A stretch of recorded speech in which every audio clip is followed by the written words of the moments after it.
Hey, everybody, and welcome to the Inferno cast. I, of course, am Inferno Fox, and this is going to be a special episode for a number of reasons. And of course, I am the host and the head of the YouTube Inferno Fox gaming channel. You, of course, can catch this YouTube podcast both on Apple Podcasts, Spotify, Apple Music, and more. And today we're going to be discussing the Mortal Kombat series. And because of that, I'm going to be dedicating this episode to my older brother, Kevin, who is no longer with us. He's the one that got me into the series when we were kids, and he was also played the entirety of the series up to the 11th entry, which was the last game that had come out that was currently out before he passed last year.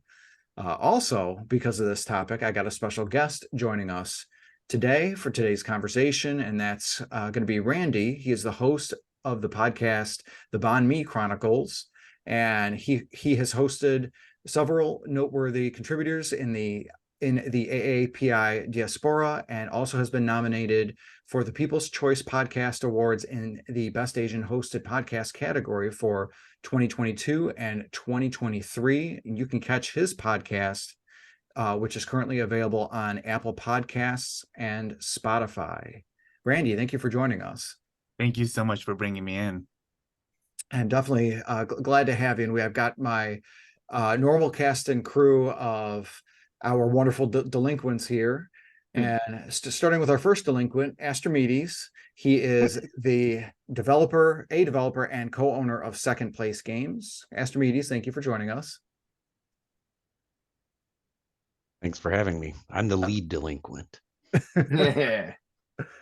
Up next is Simbu Darkfang. He is our resident level 5 grandpa and actor for Basement of the Dead. Simbu, thank you for joining us. Oh, I was demoted in the last week. Well, you win some, you lose some. It's raining outside if y'all haven't noticed. That would probably be why your bones are aching, being our resident grandpa. We also also have Jamie Owls, my partner in crime.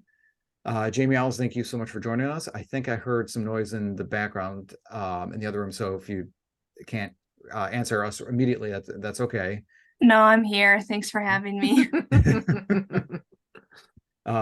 Jason the 13th, he's got his YouTube channel of Jason the 13th. Thank you for joining us, Jason. Not a problem.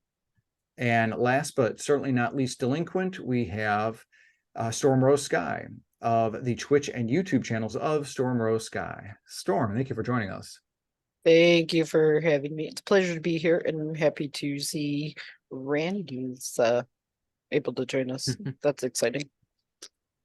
Yeah, absolutely. Definitely looking forward to getting his feedback on this fantastic topic, which is, of course, the Mortal Kombat series, and a nice pre-discussion topic before I get into the whole gist is, what was the last and newest entry of Mortal Kombat that you've played? And this will be a good gauge for our audience listening to kind of see where we've all come from and the latest and greatest Mortal Kombat we've each played. Jason the 13th, what was the latest version of Mortal Kombat you played? I wanted to say Armageddon, but I know I played one since then, and I can't remember exactly which one it was. Was it 10? Probably 10, because it was on the PlayStation Network that I got it from. So, but other than you were playing it with your yes, our nephew. Yep, that would be it. Mortal Kombat 10. Nice, not too bad. Only like 2 entries old. And then before that was the Armageddon one, which is like 4 entries beyond that. Storm, how about you? What was the latest and greatest Mortal Kombat that you played? The 11 Mortal Kombat 11 and the expansion Aftermath that came out shortly after that. I played them on both the Switch and the PlayStation, and have completed and beat both of them. I do enjoy them very much. So there you go. Awesome, excellent. I'll be asking you about your experience with both of those a bit later. Astrimedes, how about you? The latest and greatest Mortal Kombat? Latest mainline entry I played, I believe, very long time ago, MK Ultimate, I want to say it was, the one that included Oh, have a cat disaster going on here. The one that included one character from 1, 2, and 3. It was a huge character roster for the time. It was kind of a weird sort of entry, but very long time ago. And then I technically, after that, I played Mortal Kombat Shaolin Monks, I want to say it was called. On, what was that, PS2, possibly PS3? Yep. Yeah, I remember that one. We'll touch upon the spin-offs a little bit later. Simbu, how about you? I would say I have to go with Jason 13's answer. Last Mortal Kombat was 10, and I played it for all of like one little round and was like, yeah, no, still don't enjoy it. Jamie Owls, how about you? Obviously, the first two that I played a lot. I really like the one that came out for the PS3. Oh yeah, I ca- the ninth one, I think. Yeah, the ninth one. I played that one a lot. I played a little bit of the 11th, which I own. I think I have 10. Yeah, I didn't play a whole lot, but I always, played as Katana or Sonya Blade. So those are my two top characters I enjoy playing as. Yes. Very, very cool. And Randy, how about you? The latest and greatest version of Mortal Kombat you played? I have to say the last one I played was MK4. I believe that was when Quan Chi and Shinnok were the villains, and that kind of lost me, to be honest with you. So, I mean, I've been very old school in Mortal Kombat with the original. Yeah, actually, just going off of what Jamie Owls says, Katana was my favorite, so was Melina. Nice. Yeah, so it's really interesting. The whole Mortal Kombat series. There's so much freaking history with it, and so this podcast is going to kind of be a bit of a celebration of that, because the newest entry, the newest one is the 12th one, which is titled Mortal Kombat 1, because that's not confusing. And as we were kind of talking before the start of the podcast, it's reminiscent to Microsoft calling their third console Xbox One, as this is the third time Mortal Kombat is given its own new timeline via a second reboot. So like the third timeline is Mortal Kombat 1, kind of like the third Xbox console, Xbox One. This is a brief, Makes perfect sense. Absolutely. Brief history lesson for Mortal Kombat. Series started off as a video game adaptation of 1992's Universal Soldier, the movie Universal Soldier, starring Jean-Claude Van Damme. Seriously? Yeah, and Wow. that's why him I did not know joining him joining as a guest character in the newest entry is such a big deal, because Ed Boon had been trying to get him for like over 30 years. And that's why Johnny Cage in the original series, and he's obviously still a main character, that's why Johnny Cage has a striking resemblance to Van Damme as well, up to and including his splits ball punching move. So seeing the success of Street Fighter II, Midway Games greenlit what the devs were working on, that adaptation to be turned into like a fighting game. So while now defunct and no longer existing, Midway Games, which is located in Chicago, the remnants of that was purchased by WB Games, offshot into NetherRealm Studios, which is still located in Chicago today. As Randy was kind of talking about, and Jamie Owls were saying too, about the first entry, was released in the arcades August of 1992, ported and released on the SNES and Sega Genesis Mortal Monday, if y'all remember that, September 13th, 1993, where Street Fighter had excelled with the anime sprite-based aesthetic. Mortal Kombat used actual motion capture to pull sprites, and it obviously features a much gorier look and gorier effects, up to and including the infamous fatalities. So kind of sticking with the first entry, just kind of sticking with the first Mortal Kombat, because again, there's technically 3 in the series with the title Mortal Kombat. The first one that released in the arcades in 92, the one that got ported to the Super Nintendo, Sega Genesis. Randy, you had mentioned that you had played that entry. Did you mostly play that in the arcades, or did you play that in like consoles? a few times in the arcades, but mostly in the consoles. I own a Sega Genesis, and you know, I think it might be known that Sega Genesis was not great for Mortal Kombat was not great for the Sega Genesis series. And I have played a little bit on the Super NES as well, which obviously there was a difference in quality. Yeah, I've seen some quick analytics, and it really felt like the Genesis version supposedly sold a lot more than the Super Nintendo just because no, not just because, but the Sega Genesis didn't have any of the censorship like the Super Nintendo version did. Jason and Storm, did you guys play the first entry at all? Oh yeah. Mm-hmm. Yeah, way back the day. We probably rented it from something like Family Video or something, but yeah. And I remember playing it a lot in the arcades. Yes. I did get some runs on it in the arcades, like Mhm. especially going to places like Haunted Trails where they had the arcade games and things like that. So yeah, a lot more on the arcade than anything console for it in its first run. Nice. Now one of the funny things with this series is I felt like this was something that was, especially like the first two entries. Do you guys remember any of the crazy rumors that flew around either Mortal Kombat 1 or 2 at all? Like you had Reptile as a secret character with the first one, you had Smoke and Jade with the second, but did you guys hear about like any other ones like Ermac for the first one? Yes, I Anything? remember I hearing about heard. Ermac. I remember there was a lot of nonsense, made up seeming secret stuff in it. I think it was because it was the kind of game that had secrets. It was like a little bit spooky with the way it did some of the bridge stuff and the moon and all that. So I think it was kind of ripe for kids making stuff up. What about Noob Saibot? Yeah, he was a third secret character in the second Mortal Kombat. Didn't they add some of the secret characters as a result of those made up, or add some of the characters as a result of like the made up secret or whatever?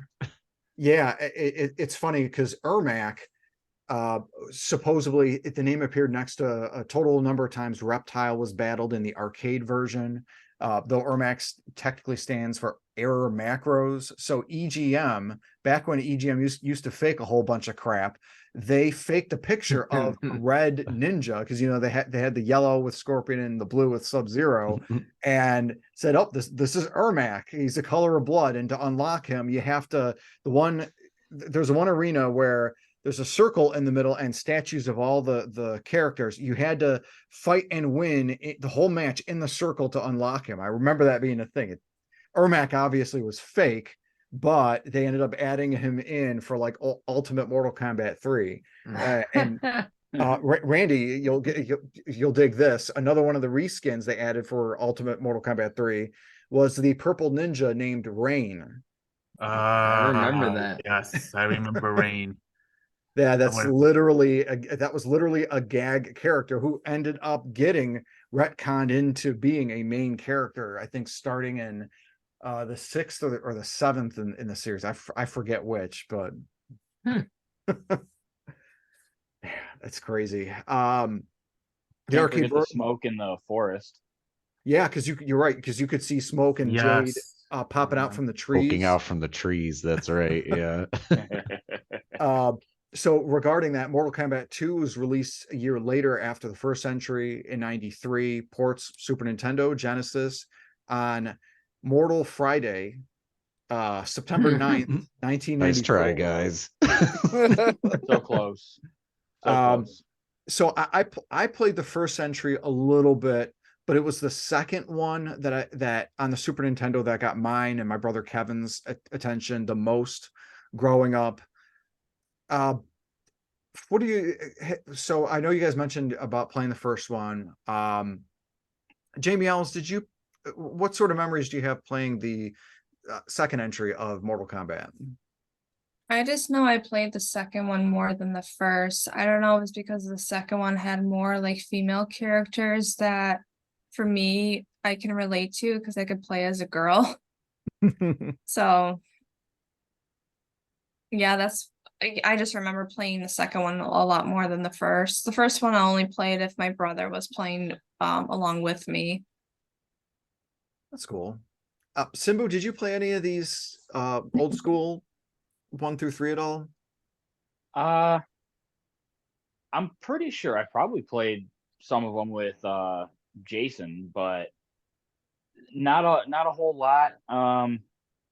Growing up, I was, still pretty young, so my parents were not about the horror and gore and stuff like that. So I kind of didn't really get many of those. So Jason the 13th was pretty much my vehicle to playing the blood and guts games like Mortal Kombat or Smash Great TV, influence. because his dad, my uncle, had a very different view. So, Oh yeah.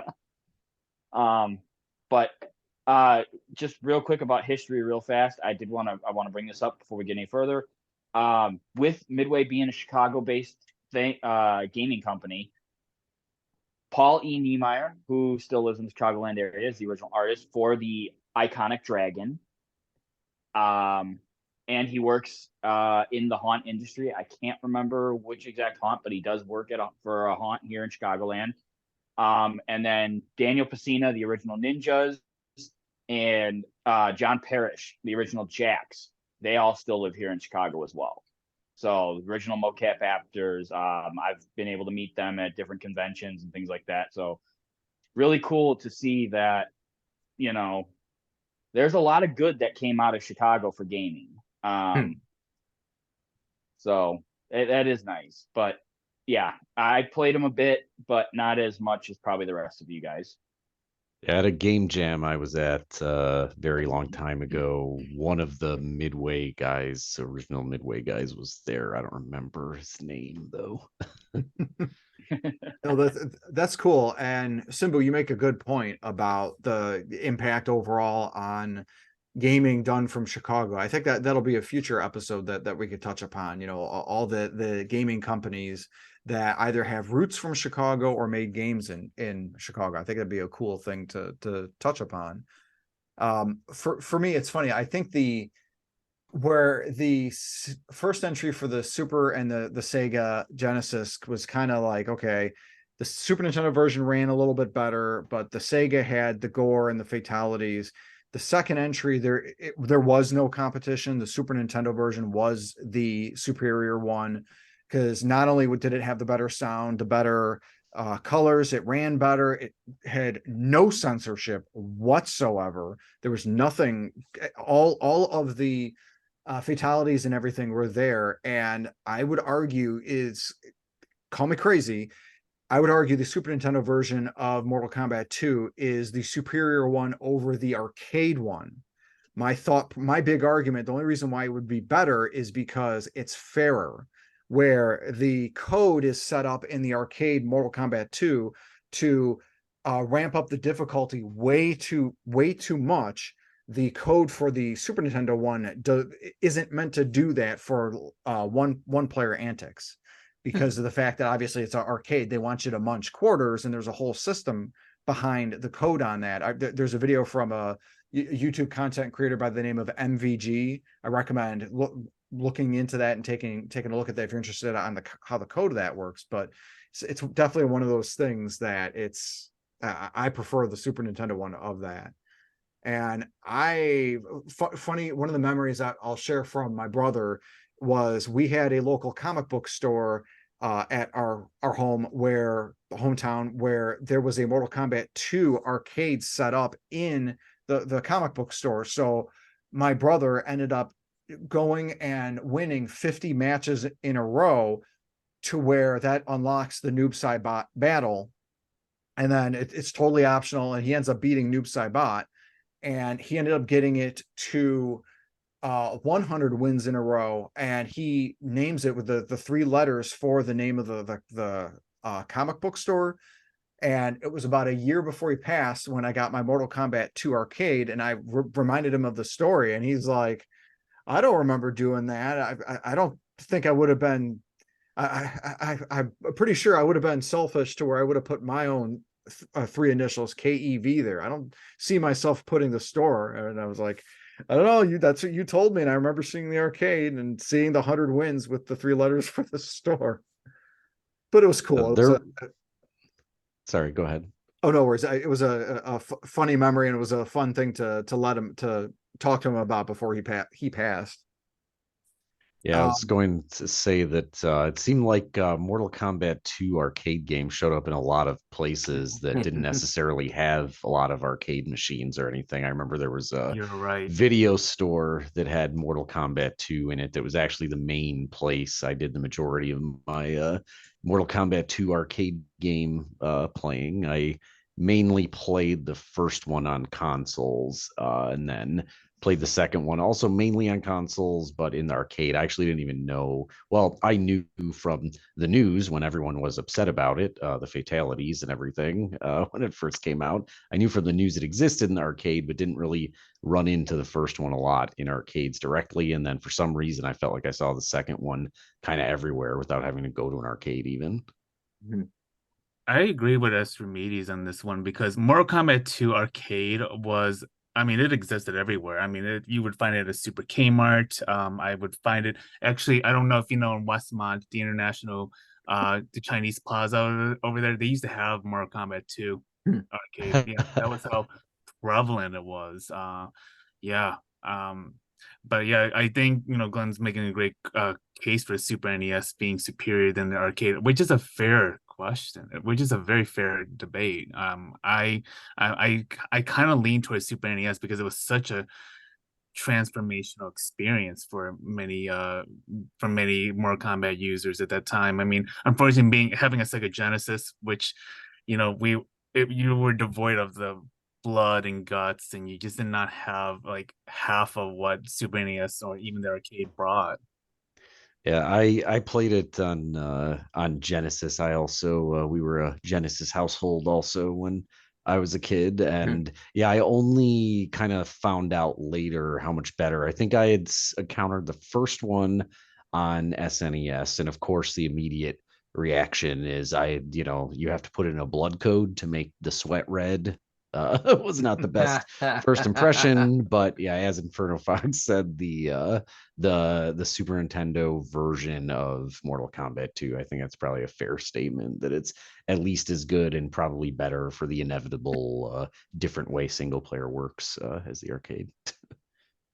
Yeah, and I briefly mentioned the third entry, talking about like Ultimate Mortal Kombat 3, which is just like Mortal Kombat, but with like the full roster of characters and everything.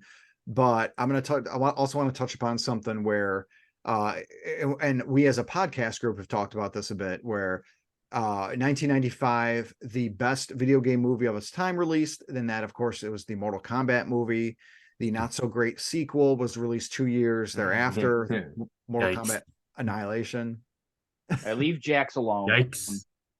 And then the reboot released in 2021. And I know wasn't there a third Mortal Kombat way before the remake? No, I thought there was a straight to DVD one. So you might be thinking about the 1998 to 1999 TV series Mortal Kombat Conquest. And funny enough, the word conquest is not spelled with a K; it's with a C. Oh, doomed to fail. Yeah, doomed to fail. Yeah, and you might be right on that. That might be what I'm thinking on that one. And I think there was an anime Mortal show Fridays, too. Man. I do believe there was an animated series. Right. Yeah, there was an anime, I think in the mid-aughts, if memory serves. So have you, just to kind of touch base, Randy, have you seen any of the Mortal Kombat movies? The first 2 movies. The second one, regrettably, that was a disaster to watch. I actually have amnesia, just trying to remember what I actually remember with that second movie. But the first movie was, I mean, it was a big deal for me. I mean, I remember my cousin bought that on VHS for me and my brothers, and I was so excited and really enjoyed the storyline. Really enjoyed it. I don't know how, I haven't rewatched it in a long time, but I just remembered really being into the movie, although it was not like directly as gory as I thought it would be. I don't know if you had any thoughts on that. I wonder if the lack That of was a surprising choice. Yeah. Surprising and not surprising in a way. It's like surprising knowing what the game is, that's like literally the draw essentially. And then not surprising from a movie studio perspective where they think, oh, this is limiting, audience. So we can't make it above a PG-13 or whatever. I Yep. assume it was probably PG-13. Yep. Yeah, you can't have an NC-17, otherwise it's a box office. Or even an R, I feel like they're a little more liberal about that now. That's obviously a different topic. I was gonna say, you got to remember, you remember, horror fans will remember, the original Friday the 13th was rated X when it first came out. Yep. That's right. Betsy got her because she got beheaded. So, And I'm also wondering you still got to if. think. Oh no, I'm sorry. Go ahead, Simbu.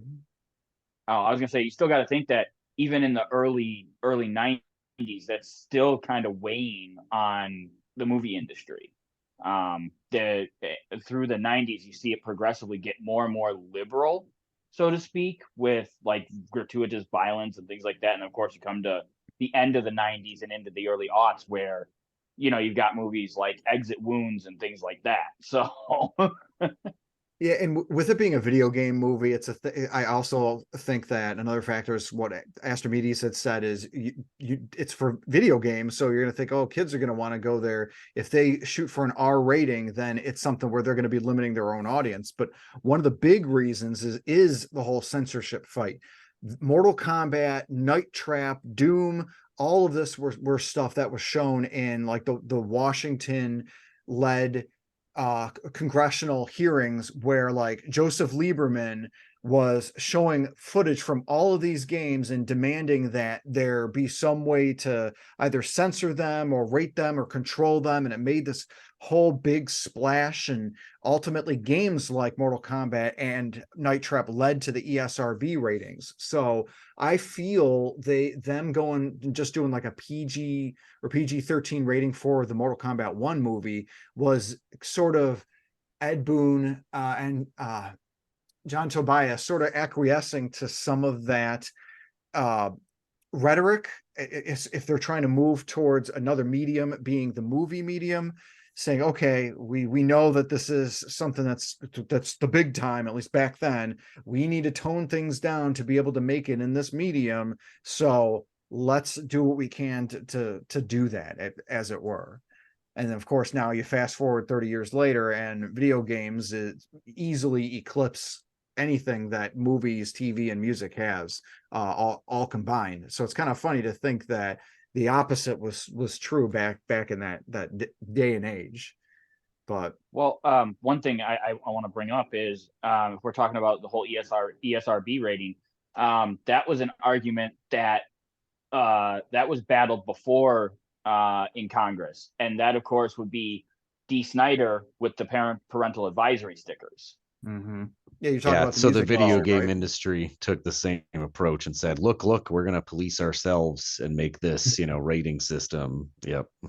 You can thank Tipper Gore for the parental advisory for that. Yeah. I will say one thing though, when it comes to the rating systems and the parental advisory stickers, if I like D Snider even says it, if that's what we have to do, then that's what we have to do. I'm okay with that.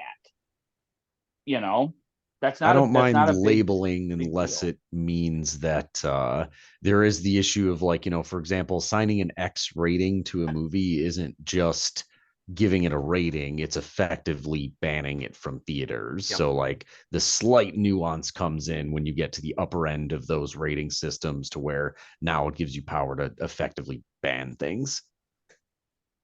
True. Yeah, and of course, a lot of it is going to be product of its time too.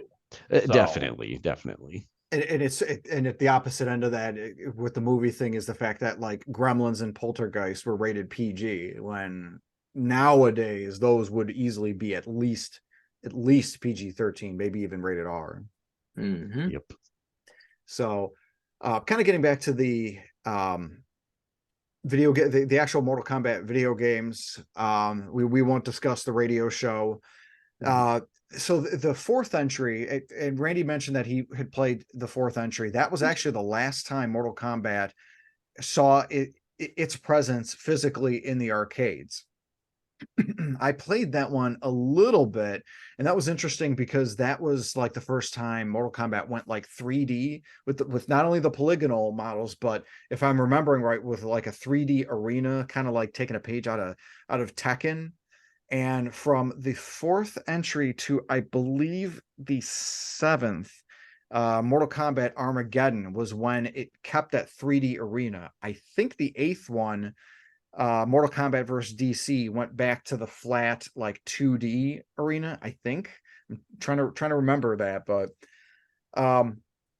funny enough, I don't have a lot of play history with the fourth through eighth entries. So again, that's Mortal Kombat 4, Deadly Alliance, Armageddon, Mortal Kombat versus DC, and and Mortal Kombat Deception. I think Deception was the sixth one, the one between Armageddon and Deadly Alliance. Funny thing is, Deadly Alliance, I remember, and Astrimedes, you'll think this is kind of a blast from the past. We used to play that every so often, getting out of Micro Center over at Christine's house. And I remember, the old guy with the John in the cash office. He confused Mortal Kombat. Oh my gosh. Us going over and playing Mortal Kombat as like some sort of pseudonym for another activity that young teenagers could do after work and after school. Like, oh, you kids going to play Mortal Kombat, huh? Is that you kids are calling that? That's what the kids were doing. I remember John. Oh my gosh. Oh my gosh. Yes. So kind of open to the floor for a moment, just to kind of talk about the fourth through the eighth entries. These were the ones on the like the Nintendo 64, PlayStation 1 and 2. Did y'all play those at all? I didn't play any of those. I don't remember playing any of those. No. Mortal Kombat is one of those series that I'll pick up one here and there because I do like it, but I don't play a ton of it. And like I said, I did play a lot of Armageddon though on the PS2. So, and it was more 2D. It wasn't more the 3D because I don't remember playing any Mortal Kombat in the 3D style. Tekken, was it Bloody Roar? Those kind of games were the 3D fighters that I remember. But yeah, I don't remember playing Mortal Kombat in that style. They've all been the 2D styles. But I do remember when Armageddon was supposed to be the final Mortal Kombat. Yeah, and they effectively ended that line in that game where like the bad guy wins or something, and then that, of course, leads us to the ninth entry, which was the first reboot and the second time, the timeline. That was released in April of 2011. I'm sorry, April 2011. I played this one a lot. This was for the PS3, Xbox 360, not the Wii. And this is one that that for whatever reason has not been re-released, and I would love for it to be re-released because it's such a good game. Being like a reboot, it of course is kind of like the characters and whatnot from the first three entries, but they play with the storyline a little bit where Raiden tries to make sure the world doesn't end in the way that Mortal Kombat Armageddon does, but like stuff gets real wacky where instead of smoke getting turned into that cybernetic thing like he does in the third Mortal Kombat, Sub-Zero does, and just like other interesting stuff like that. And it was really just sorry Jamie, I said did I cut you off? No, I wasn't saying anything. No worries. So it was really that of course was when NetherRealm Studios occurred. They were bought by WB, and really where funny enough, where the sales for Mortal Kombat really ticked up, really took off, where we thought Mortal Kombat sales were decent for like the first three entries, but by far it was the most for the last three. I don't know how this last entry is doing, the 12th one, but Storm, let me kind of get your feedback on Mortal Kombat 11 over here. So you said you had played it both on the Switch and the PlayStation, PS5? Yes. Yes, I have. So tell me, Sorry. tell me why the Switch version is superior to the PS5 one in every way. Good lord, Um, you call me a Superior because I could play it handheld. There you go. And that's it. Yeah, I was trying to be nice because I do love my Nintendo and I'm very excited about some games coming out for that Switch, but yeah. It was fun. I didn't like before I played it on the PlayStation 5. My only experience with it was on the Switch, and it was fun, and it was bloody and gory and all the right kind of things to help take some anger out, because that's fun. But after playing it on the PS5, it's like, oh, look how much crisper that looks and how much smoother things run than they did on the Switch a little bit. I mean, they did proper programming and whatnot to make sure that it ported over well. So I didn't notice a whole bunch of running issues. Honestly, more graphic images because I'd played the Switch version. It's been at least 2 years ago now, and I just more recently played, within the last year, this the PlayStation 5 version. So my memory of the Switch version's a little faded because I hadn't played it as much, but on there or as soon. Yeah, as the recently, general so. complaint I hear about those Switch to PS5, etc. Comparisons is that often, they dial the frame rate way down, so it's like already they have to accept that it's going to run a little bit worse, like right off the bat, and then I assume they're doing stuff like probably reducing the size of the textures, so making all the graphics a little grainier and that kind of thing. Yep. Yeah, Yep. and as we've seen too, Simbu and I especially, they'll really smooth the heck and simplify the heck out of the polygon and polygonal counts to try Yeah. and make it run as smooth as it can, but I mean, you got Mortal Kombat on the PS5, and then you've got Mortal Kombat via Virtua Fighter on the Switch. I mean, that would be a texture comparison. I would say that comparison would be pretty apt because, like, seriously, some of the video comparisons, especially the one that I've seen on Digital Foundry, like that it's rough. It's rough. I was trying to check and see what version of Mortal Kombat 11 sold the most. I can't. That's what I've been looking up.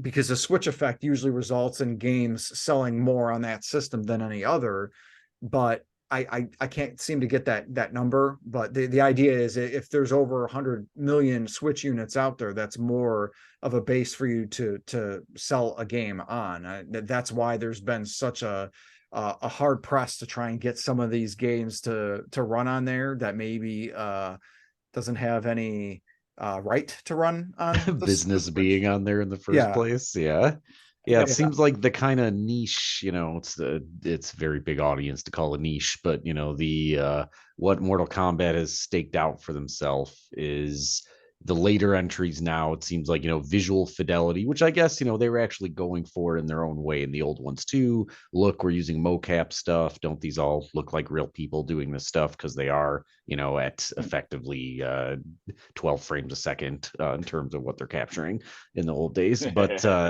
it's a tough call when you take a series that's now sort of prides itself on visual fidelity as kind of one of the main tent posts, it seems, of these modern entries. And then you essentially, it's probably true to say that Switch is effectively, it's like going back a generation in comparison. The last couple Nintendo systems, that's probably been a fair statement. Yeah, absolutely. Like if we just look at like raw power and everything like that, I would say that that'd be the case. But And this is uh, coming Can't from get someone enough who water basically just without power. this is coming from someone who, has an older, like I pretty much exclusively PC game for the most part. I have an older PC. I don't think having newer and better hardware makes better games on its own, of course. yeah, because like that's something Nintendo's always really excelled at, is the fun factor. Them putting the fun over the power. But there's got to be a good balance of both to be able to succeed at that. Well, or just I almost, in a way you could argue that it's sort of a mistake by Nintendo. Hearing about this, like my first reaction upon hearing these more kind of recent, like, oh, the downgraded version. And I mean, I guess thinking back, I guess you saw us a little bit on the Wii too, but for the most part, I think they were a little more careful in like the days of the Wii and stuff about just not having things ported that didn't have any business on there, and they could control then what the perception of the system and its performance is, versus if you keep doing these ports that have no business, the perception becomes by even, the average guy that doesn't consume gaming news or know anything about the technical side, whatever, even those people start to have the perception that, oh, this is bad because I've seen this game that appears to run bad on it. Like one of the things you're supposed to do as a company like Nintendo that cares so much about their reputation is to, don't let people see behind the curtain when you don't have to, in terms of the ugly stuff. Yeah, and all of these ports and everything like that, obviously they're third-party efforts, and I'd be remiss if I didn't mention like the miracle ports like Witcher 3 and Doom Eternal, how those are able to run on relatively high frame rates for the Nintendo Switch with little to no hiccups. And games that have no business on the Wii, like Call of Duty and stuff like that, because there is a Call of Duty on the Wii. And oh my God, you want to talk about an underpowered freaking system? The Wii essentially yes, is the Wii was more like almost 2 generations back. It felt like, even at the time, because it literally is a GameCube. It's a GameCube, but just with a Motion. DVD reader And motion. Yeah, Yep. and all the motion bow jazz. So like you think like it just I get a little and I mean, frustrated and with Nintendo can control that by making standards, and I mean they do. Obviously, they do have standards already. Like all the consoles, in order to publish something, you have to pass all these, QA kind of checks, which would include things like, has to meet a minimum average frame rate threshold or something like that. So, and so it's got to be. It's a little on both sides. Like it's possible. Maybe Nintendo should have their standards a little higher. Of course, whenever there's standards, there's parties that will, meet the bare minimum letter of the standard and technically meet them. So it might be the case that a game does run well like 90% of the time, but they essentially jammed all the bad stuff in a place where it's not encountered during QA testing. And now you've got like, oh, it has awful load times past level 1. Kind of stuff. I miss the days where there was the Nintendo seal of approval, where that actually meant that like Nintendo did the work, because they got rid of that. I think after the Super Nintendo, where the QA is now all handled by the developing company, the third party one that's doing it, and they don't know the hardware as well as obviously Nintendo and its various first party ilk and everything like that. So It's funny. It's oh, I'm sorry, Jason, go ahead. I just had a thought. So Storm was saying that in Mortal Kombat 11, it seemed to run fine on the Switch. It's more graphics. I wonder if it's the same thing with the new Mortal Kombat. If it runs perfectly fine, it's just a complete downgrade in graphics. Yeah. Just you can YouTube it to your heart's content, because there are quite a few videos showing side by sides of PS5 and the Nintendo Switch. But again, is it just the graphics, or does it actually feel glitchy when you're playing it? So from what I've that's seen, the question. It stays at a solid 30 frames per second. Okay, so it's more graphics. It looks like hot buttered popcorn, but at least it runs. I mean, it'll run. Okay, smooth. so at least it runs good. It's just a downgrade to graphics. So yeah. A lot. Hey, just I mean, just so what's the everybody frame knows- rate it runs on in PS5? I wonder. Could Probably. 12 be frames 60. per second. Hey, just so I everybody bet knows, it's 60. just want to chime in real quick. The original Doom is now running on a purple crayon. Just so everybody knows that. Oh, there you go. Which is why Doom can run so good on the Switch. And when I mentioned Doom, obviously I meant Doom 2016. That's the Doom reboot, Doom and Doom Eternal. These are full games. We're not talking about the old DOS PC Doom that Simbu's talking about. Got to add that clarity there. And it's funny because, like, if you look at that generation, what was the 7th generation with the Wii, the PS3, and the Xbox 360? How sad a generation that was. That the most stable system was the Wii. That's just sad to me. That is scary. Kind of getting back on the Mortal Kombat train. Astrimedes, you had mentioned about the spin-offs. And there were 4 spin-offs that I'm aware of. You have the best one. The best spin-off was the first one. That, of course, was Mortal Kombat Mythologies Sub-Zero. This one was absolutely the best because you played as Sub-Zero, where you move in the same way, in the same fashion as Sub-Zero, but instead of like a fighting game, you just walk and there are platforms and it's cheap as heck and you could fall in a pit and you die and your game over and then that's it. And then the full motion videos for the PS1 had fantastic acting. You've never seen anything as good since there was a Jill sandwich in Resident Evil 1. Hey, wait a minute. I think Megan Fox is doing a great job in the new one. Megan Fox. Oh yeah, was she voicing? She's voicing some demon chick, I think, in Mortal Kombat 12. Or I was gonna say, you got Megan. You want to talk for voice acting, and you got Ronda Rousey as Sonya Blade. I've heard nothing but bad about her acting for it, and then now you've got Megan Fox with her little demon chick. So I mean, let's just to clarify here.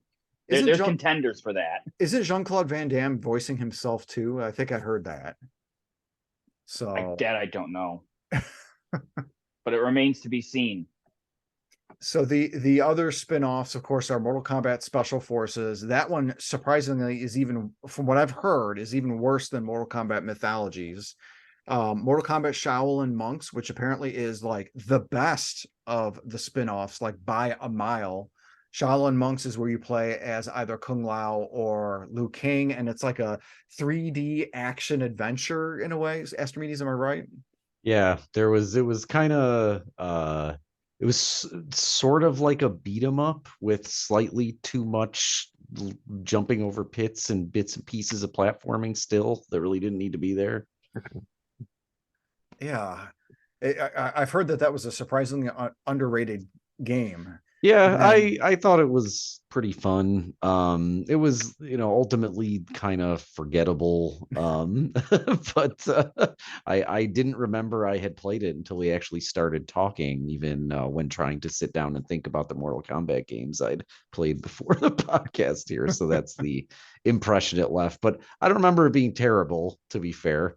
I do remember wanting to like it more than I did, wanting it to be a bit better, a bit more kind of like memorable. I feel like I liked the promise of a beat 'em up, and I think we're still actually seeing indie games that try to do this kind of thing, but the promise of like a beat 'em up game that has kind of the depth of a fighting game, and like we've seen games that try it and succeed to various degrees before, but I think it's still kind of a tempting thought, and that did not lean heavy enough on the kind of complexity of the fighting system. It was a very shallow, from what I remember, it's a really shallow take on just a couple moves essentially from the fighting game.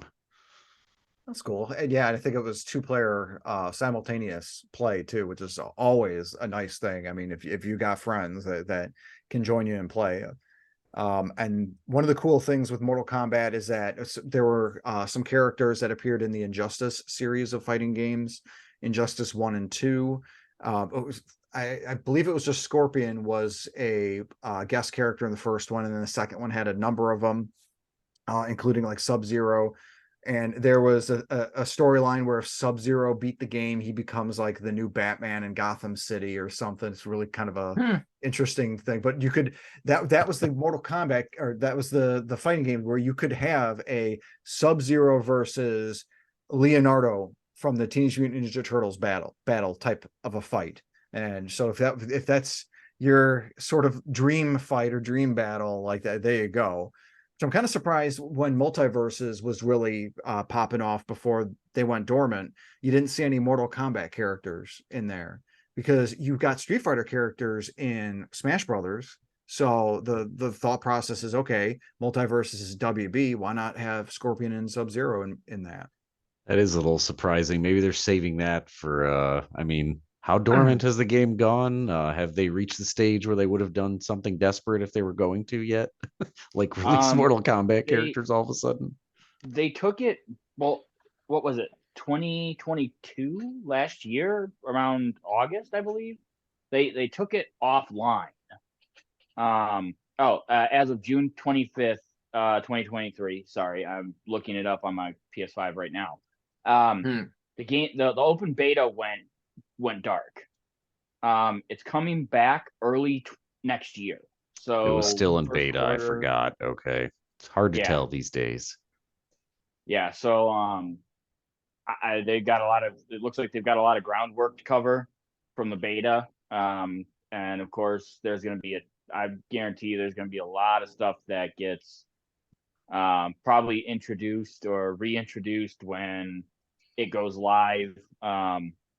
However, if they do Mortal Kombat, their move is either A, wait for the new one from HBO to come out, or October. Those are going to be your two biggest targets for Mortal Kombat characters. Yeah, and they could also do a thing where they publicize when DLC drops for Mortal Kombat 1, the 12th one, the newest one, and that they can coincide that with Multiverses to do like, hey, remember Mortal Kombat 1 that you might have put to the side? Well, Multiverses is back up. Play as Scorpion and Sub-Zero on this live service thing, and while you're there, you got your system up, play Mortal Kombat 1. But I do agree with you, Simba. I think the smart money would be put it on Multiverses when the second of the newly rebooted movies comes out. Is that one's going to actually have the big thing with that being Johnny Cage in there. Kind of wrapping up the discussion, I want to just kind of focus on some of like our own favorite memories with the series, whether it relates to like a specific game that you've played or how it relates to the real life. And I kind of mentioned how I talked about the whole Mortal Kombat 2 arcade at our local comic book shop and the Micro Center thing as well. Randy, what are some of your most favorite memories with the Mortal Kombat series? For me, Mortal Kombat 2 was a pivotal period for me, and it was a pivotal experience in my young gaming life. And I remembered wanting to always play Kitana and Melina as well. And my brothers were very they were misogynist back in the day, and they were also kind of homophobic. They're like, you're playing a girl, you know. And it never stopped me from playing Kitana or Melina. And even though I love like Reptile, Noob Saibot, eventually Jade became one of my favorite players. I have to say Mortal Kombat 2 was such a great period of time. I mean, it was such a shape-shifting culture moment, and I just remember how controversial it was. I remembered during Christmas I wanted Mortal Kombat 2, but when my cousins came over with their Christmas gift, they only gave me Mortal Kombat 1 because my aunt basically felt it was too violent, and I was so upset. And then so when I got Mortal Kombat 1, I just beat it within like 2 hours, and my cousin had to call my uncle and my aunt saying that he's already done with that game. Did you low sweep your way to victory? I was pissed. I was pissed that I did not get Mortal Kombat 2 at that time. I mean, eventually I would later on, like a few months later, but I just remember that was my revenge. That was my way of telling off my aunt, saying, well, I beat the game, so now what? You blew $50. Jamie Alice, how about you? What are some of your most favorite Mortal Kombat memories? Just watching the fatalities. Sometimes when I'm bored, I just like to watch them on YouTube. Make a wish. There you go. Oh, is that the split? Yeah, I remember that one. Inferno Fox, careful and sleep with one eye open. And don't make her mad. Hey, it's nothing I'm not already used to. She's the one that loves the horror media. So par for the course. She's Storm, just getting ideas. Storm, how about you? What are some of your favorite Mortal Kombat memories? Maybe the one time I got to do a fatality, because fatalities are cool to see, but I could never manage to do them. Yeah. So I think the one time that I got one and it happened on the Switch, I celebrated, because they're great, but doing the button combos and everything, oh my god. They elude me. So like Jamie Owls, I like watching other people's fatalities and then get mad because I can't do them. What's that? What was that Randy? first fatality for you? It was something with Sub-Zero, and I don't remember what it was. Was it the sunglasses skeleton? Probably, yes. Yeah, but there you go. A hold down block, up, high punch. Yes. There you go. Yeah, Sub-Zero, it's forward, down, high kick to freeze. Then you come up and it's back, down, back, low punch, or forward, down, forward, low punch. I'm trying to remember what Sub-Zero's was. And this is why, ladies and gentlemen, I will never get a lot of those, because what now?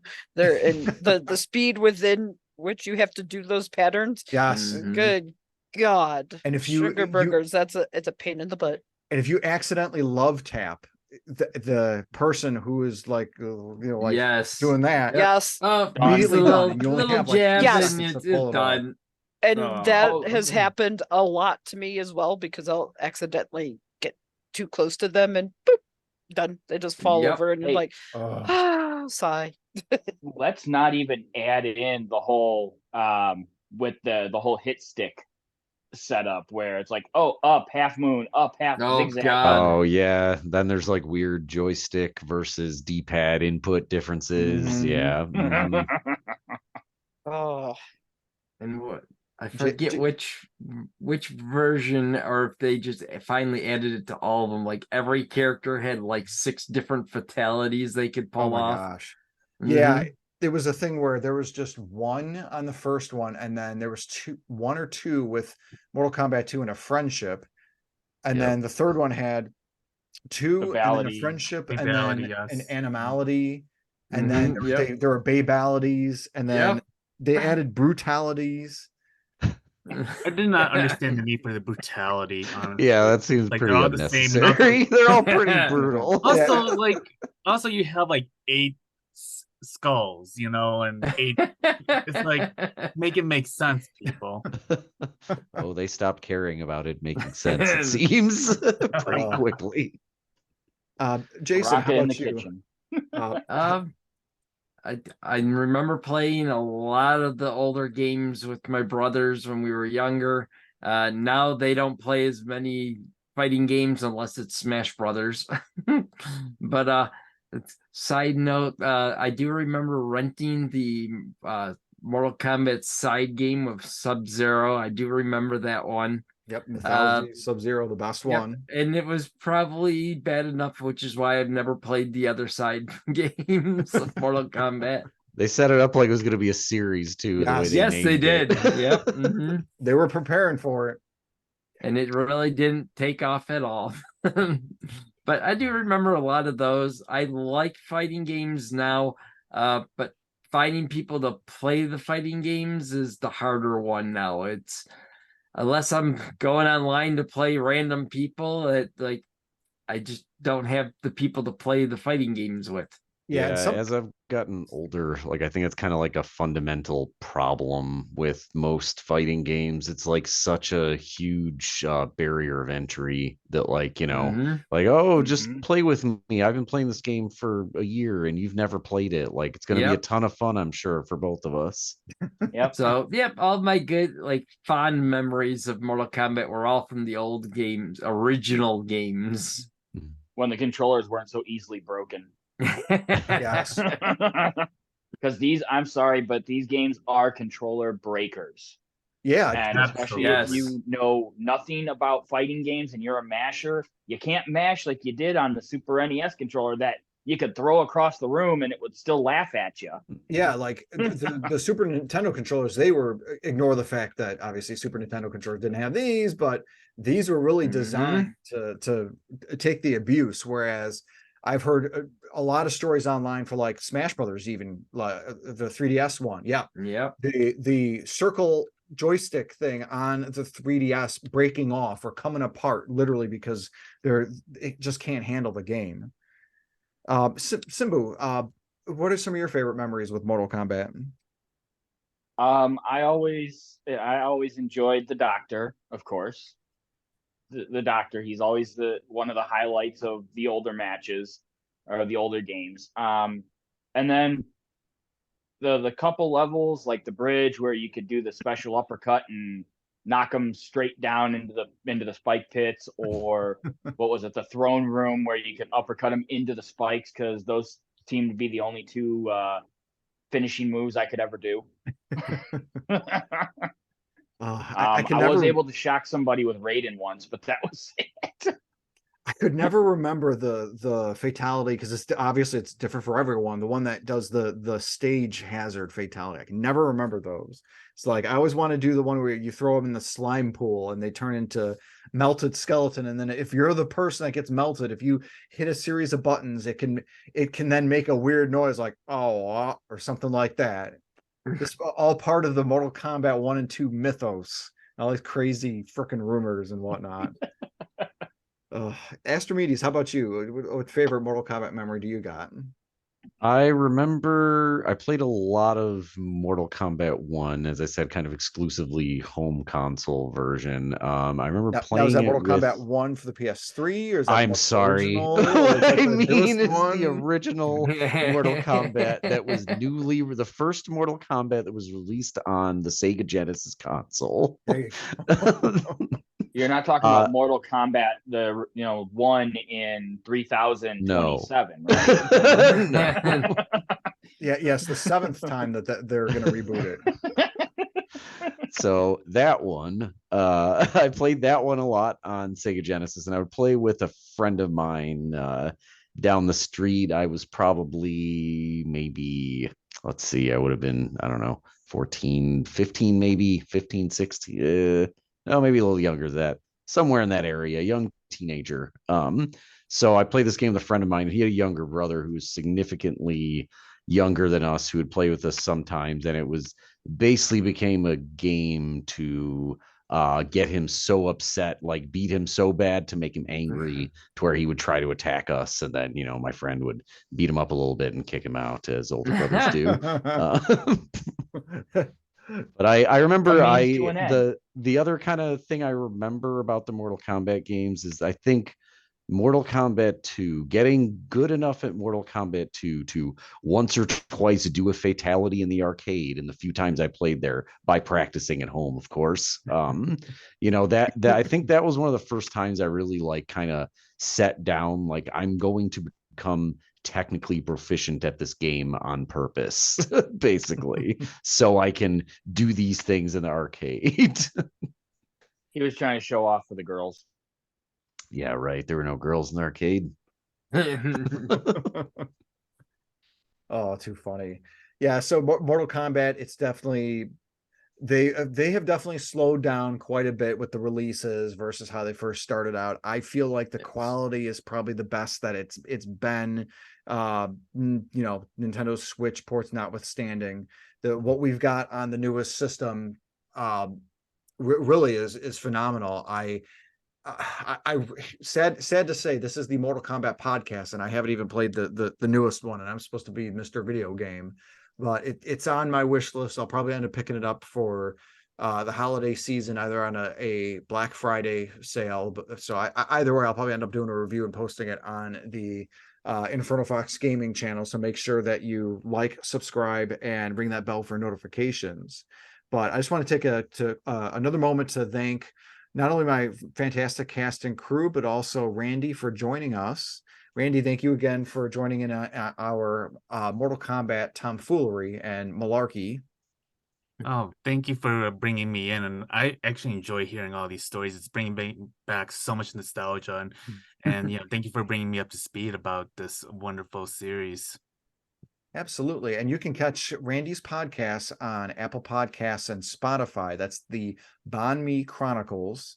I definitely recommend checking that out. Also want to thank my cast, of course. We have my partner and partner in crime, Jamie Ells. Jamie Ells, thank you so much for joining us. Yeah, thank you.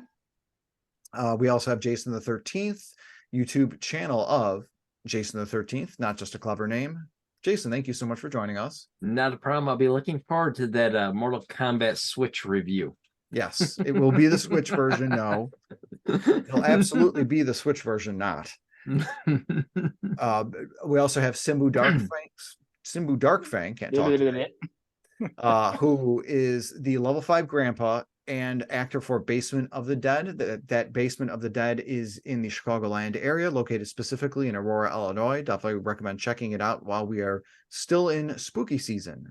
Simbu, thank you so much for joining us. Hey, it's always a great time, and well, if you enjoyed having fun here, come get your screams out at Basement of the Dead.